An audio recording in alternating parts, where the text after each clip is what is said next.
shell of a man you see in front of you was once a boy. He started smoking fags, a thing he'd occasionally enjoy. Soon he was on the Amiga, swinging out the 3 litre. Got so pissed he fell asleep in the pub next to the heater. Back then it was a laugh, he had his whole life free to do as he pleased, maybe become the dopest fucking MC. As he was spitting with his mates, somebody passed him a joint. He took a token, knew then that was the turning point.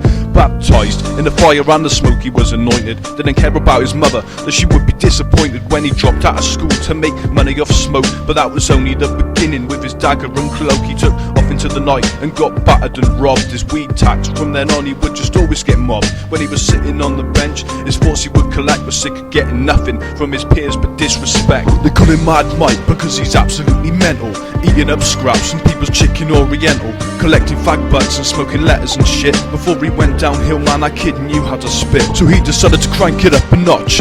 One night knew that to be taken seriously, he'd have to fight back against the muggers that beaten him on crack. When they kicked him on the floor like Krusty's kicking the hacky sack. So he went, picked up a balaclava and a bat, and got this girl he knew to knock upon the door of his flat. He'd think Christmas would come early, he'd be like holy crap, and little would he know that it was nothing but a honey trap. Soon as he opened the door, all he could see was her lips. She was all over him, yeah, just like a tramp on chips. He never expected Mike to do it in his own town, but he battered the crackhead, literally with his trousers down. And as he lay on the floor with blood surrounding his head, begging for his life, I mean it was practically dead, he looked up at the kid, ripped the mask off his face. He was chewing his lip blatantly on fucking bass. He was formidable, he picked up the bat, put down the pen, said straight into his face, "You wanna skank me again?" He walked out the flat, feeling empowered by his actions. Smashing his teeth out had given him some satisfaction.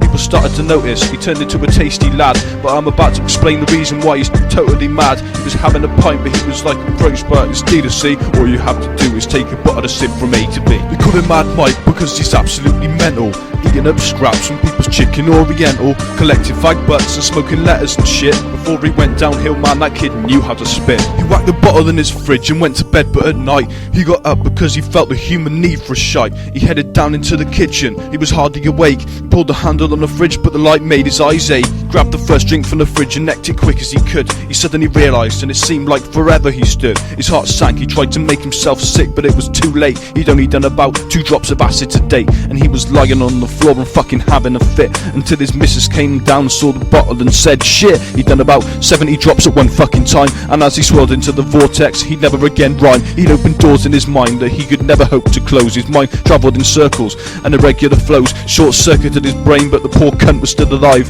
Everyone's gotta die, but some people's body survives.